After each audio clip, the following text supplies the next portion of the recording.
tudo bom? Então a gente está de volta agora, entrando um pouco mais a fundo em orientação a objetos. Uma das coisas que a gente vai ver hoje são os atributos estáticos. Então a gente já viu na última videoaula como é que a gente cria um atributo, que representa uma informação, um dado que a gente pode armazenar de um objeto daquela classe. Agora a gente pode criar um atributo estático. O que seria um atributo estático? Ele vai ser um valor fixo, se a gente colocar aquela palavra reservada final. Então eu estou dizendo ali que ele é público, ele é estático, então ele não tem relação com um objeto, ele é da classe em si. Ou seja, basta eu botar o nome da classe, ponto, e esse nome da variável que eu estou definindo ali, do atributo estático, eu posso usar ele em qualquer lugar, tanto do projeto quanto de outras classes. Então ele não tem relação com um objeto específico. Ele pode ser acessado como se fosse uma variável global lá para quem já programou em C. Nesse caso é um inteiro, a gente chamou de opção sair, que recebe 4. Então o que acontece? Vou mostrar através dos códigos aqui. Eu fiz um código aqui, um programa com aquela mesma classe pessoa que a gente tinha na última videoaula criado. Então que a gente tem dois atributos, né, que é o nome e o ano de nascimento. E aí o que eu fiz nesse programa principal? Eu criei um vetor, um array de 10 posições, então ele só pode armazenar no máximo 10 objetos pessoa.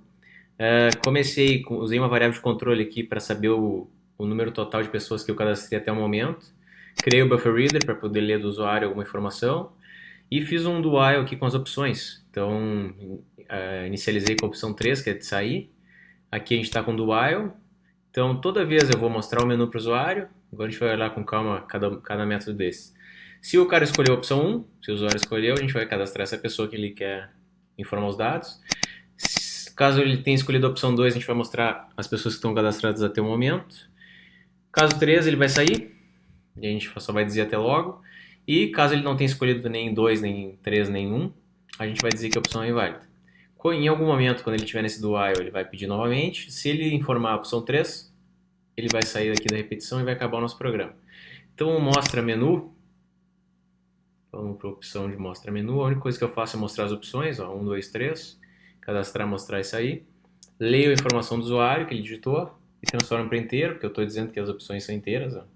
E retorno esse inteiro para quem chamou a função, que é o que acontece aqui.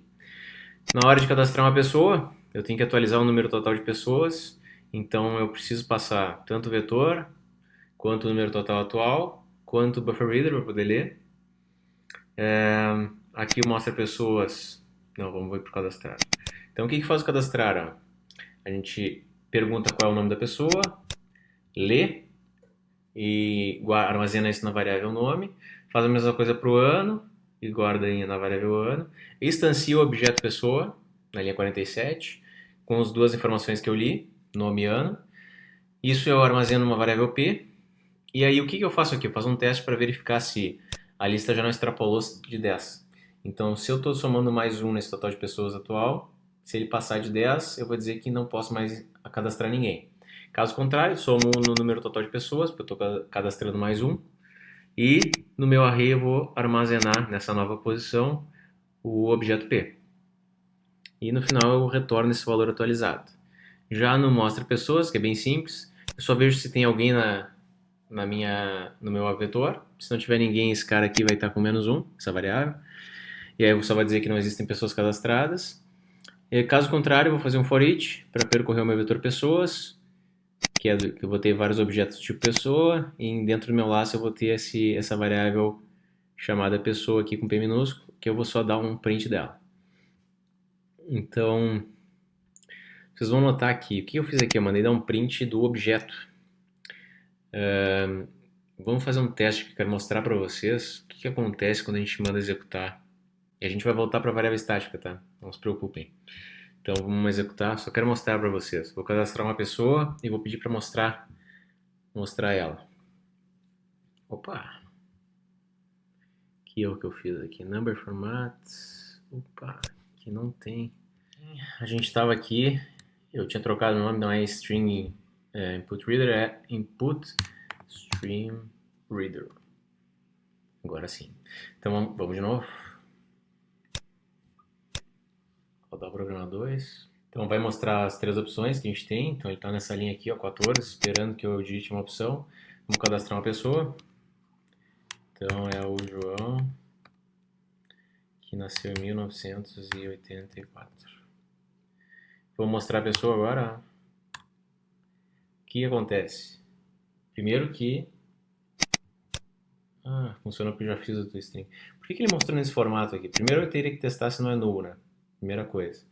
Outra coisa. Aqui, então vamos fazer esse teste aqui, ó. If pessoa igual a null, o que eu vou fazer? Vou dar um break. A gente está sempre inserindo um após o outro, então quando eu encontrar um null, acabou a minha lista. Poderia usar também essa variável de controle aqui, poderia fazer um for, com i de 0 até o total de pessoas, dando mesmo. Agora, por que ele mostrou, quando eu dei um print ln de pessoa, por que ele mostrou nesse formato aqui, ó? Porque eu defini lá na classe pessoa, vou mostrar para vocês aqui. Eu defini lá na classe pessoa, cadê? Tá aqui pessoa. Esse método chamado toString. Então o que acontece? Quando eu preciso representar o meu objeto de uma forma em texto, eu posso fazer o que eu quiser aqui, ó, formato do jeito que eu quiser, desde que eu represente as informações que eu quero mostrar. E a estrutura, a assinatura do método string é uma assinatura padrão, porque vocês vão notar que tem esse cara aqui, ó. Eu tenho que colocar o override, que é uma anotação para dizer que eu estou sobrescrevendo o método. Por quê? Toda classe que eu crio em Java já tem um método string lá da classe object. Então, sempre que eu quiser, eu posso reescrever isso. Então, vamos fazer só um teste, ó. Fazer aquele mesmo teste que eu fiz antes, sem eu ter implementado o toString. Vamos voltar lá no programadores. Vamos executar de novo. Para ele aqui. Vamos executar de novo. Então tá lá, cadastrar uma pessoa. Agora Maria, 1982. Vou mostrar as pessoas. Ó, vocês podem notar que agora não ficou bonitinho, ó. E aqui eu só mostro uma referência para o objeto, dizendo que ela é do tipo pessoa, ou seja, da classe pessoa.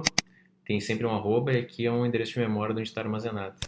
Então, esse é a primeira coisa que vocês vão aprender aqui na aula de hoje, que é, toda vez que eu criar uma classe, o ideal é eu já ir lá na minha classe e já criar o meu toString para ela. Ou seja, ela vai ser sempre pública, vai sempre retornar um string, eu vou ter sempre botar a notação override e eu vou sempre chamar toString. E aí eu vou retornar do jeito que eu quiser aqui a informação que eu tenho em formato de texto. Já que a gente está aqui, outro método que a gente pode sobrescrever é o método equals. Vocês já devem ter notado que quando a gente tinha duas strings, tinha que comparar duas strings, a gente não usava o igual e usava o equals, porque esse método aqui era implementado dentro da classe string. E o mesmo pode acontecer com qualquer objeto, qualquer classe que a gente defina. Então o que a gente está fazendo no equals aqui? Eu estou dizendo que ele também, a estrutura dele, a assinatura é padrão. Então ele vai retornar um boolean só para dizer se o objeto que estão nos passando como parâmetro de entrada aqui, que é genérico, é object, ele é igual ao nosso objeto da nossa classe. Então aqui foi chamado de O.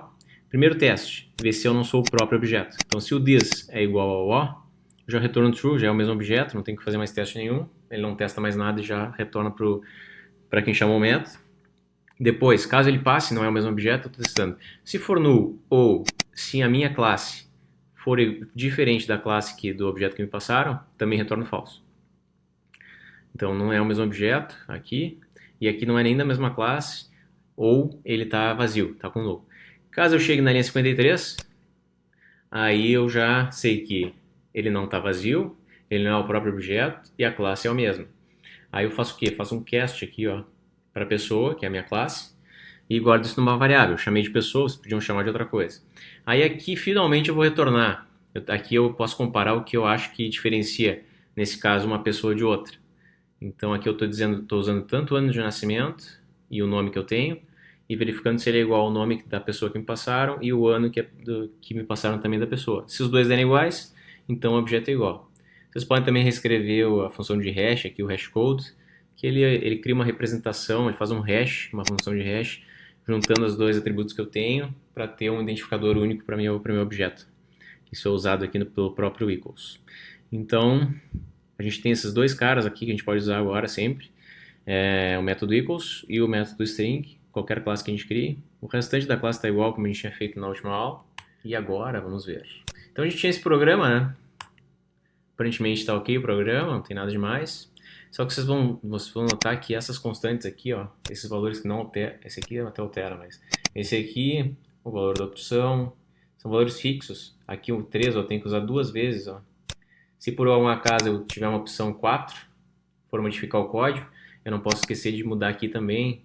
Então, para evitar esse tipo de problema, de esquecer alguma coisa, quando eu estiver trabalhando com valores fixos, o que a gente vai fazer? A gente vai usar os atributos estáticos. Então, por exemplo, aqui, eu fiz o mesmo código, eu reescrevi ele, já definindo os meus atributos estáticos no início da minha classe. Então, aqui eu defini que o BufferReader ele é estático e é final, não vai ser alterado. Isso significa que em todo trecho da minha classe que eu posso mexer e usar ele. Defini um número máximo de pessoas, que é 10. Defini a opção de cadastrar 1, opção de mostrar 2, opção de sair 3. Se eu quiser mudar uma delas, basta mudar aqui e o resto do código funciona. E aqui o total de pessoas que não é final, porque eu vou ir alterando esse valor, mas ele também pode ser estático. Eu defini todos como private, porque eu só quero usar dentro dessa classe. Se vocês quiserem definir um que pode ser usado em outras, basta botar como public aqui. Então vamos ver, ó, vocês vão ver que onde tinha o valor 10, a gente botou já constante, o atributo estático. Aqui também, ó, passamos o BR. Aqui nem precisa do BR passar também, ó, tinha um erro aqui, um bug. Aqui eu tenho a opção cadastrar, ó, opção mostrar, sair. De novo usando a opção sair. Onde é que eu tinha um erro aqui? BR. Aqui, ó, esse cara não precisa, porque a gente já tem lá o nosso atributo estático, então não precisa receber como um parâmetro de entrada. Olha aí, tiramos o erro. Então vocês vão notar que o código é igual. A única coisa que a gente fez foi, eu adicionei umas outras funçõezinhas aqui auxiliares, só para deixar mais legível o código, mas de resto é tudo igual e fica bem mais fácil de entender o código. Ó. Então isso facilita bastante.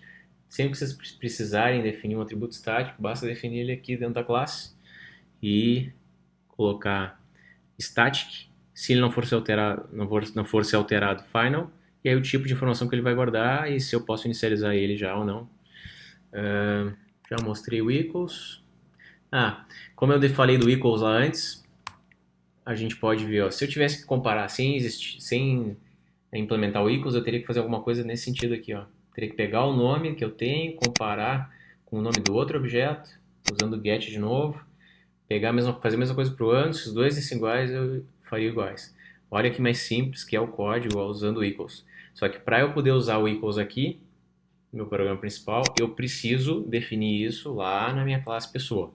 A mesma coisa, eu só posso dar um println aqui de P1 e P2, que é do tipo pessoa, quando eu já tiver implementado o toString. Aí ele já consegue jogar direto na tela, porque ele já retorna a string e já repassa. Então se a gente executasse aqui, ó, vocês vão ver que tanto o nome quanto o ano tem que ser iguais. Não adianta só o nome ser igual, como John. Ele vai dizer que são diferentes. Vamos executar. Então aqui a gente usou o toString dos dois, são diferentes. Se a gente mudar aqui, por exemplo, para 2005 e rodar de novo, vocês vão notar que ele vai dizer que os dois são iguais. Ó, tá lá. Se a gente mudasse algum desses caras aqui, ó, John Wayne, e o ano continuasse igual, ele vai dizer que é diferente porque os dois nomes não estão batendo. Então quando ele executar agora, ele vai dizer, ó, são diferentes, e o nosso toString está funcionando perfeito. E é isso, obrigado pela atenção, até a próxima, e se cadastrem lá no meu canal para usufruir das próximas aulas. Valeu!